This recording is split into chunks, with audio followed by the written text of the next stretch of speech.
fait, quand la Belgique a accepté l'italien, elle a dû prendre un lot, un package. Elle a pris l'italien, elle a pris la famille et elle a pris la Vespa avec.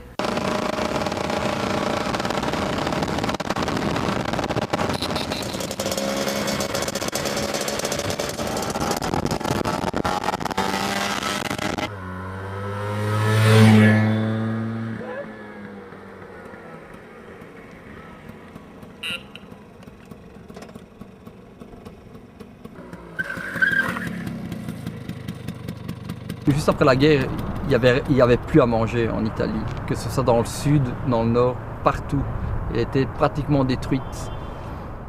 Et ils achetaient les pâtes qui étaient à terre, les déchets, pour les manger. Donc quand mon grand-père a eu l'opportunité de partir, de s'exiler, donc il est arrivé en Belgique, charbonnage, il a commencé à travailler. Après 2 ans, mon père est arrivé en 1946 avec ses 3 frères et sœurs.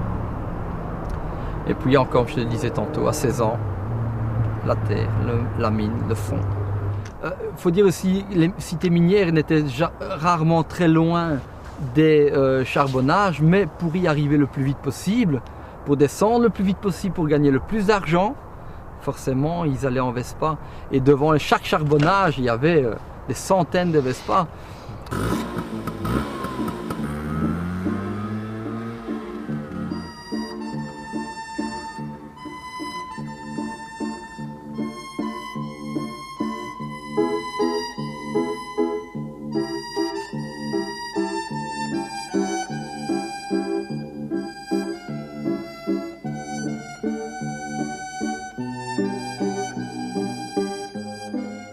Et maintenant, nous qui sommes de la 2e voire 3e génération, ben on persiste là-dedans et on est tellement passionné de ces machines, de ces morceaux de fer qui sont tellement bien assemblés qu'on ne peut pas faire autrement.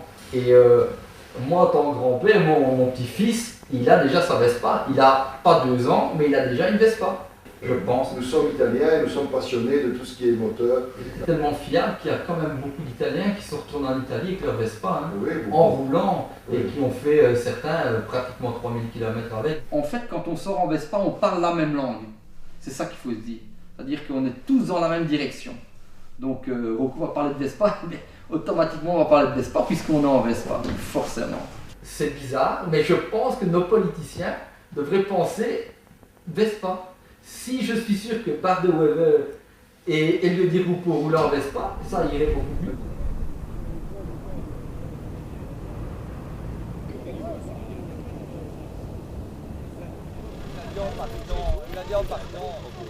Je suis en Vespa, Roland.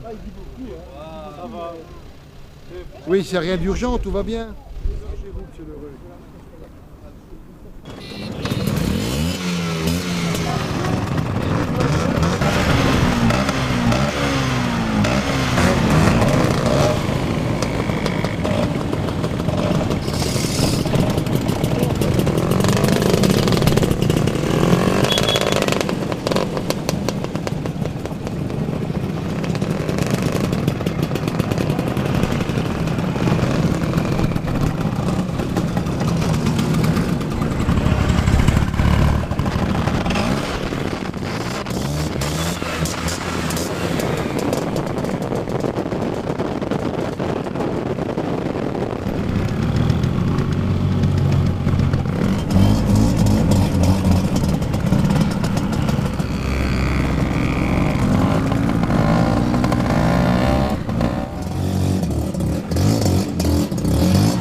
on est vraiment passionnés, la preuve.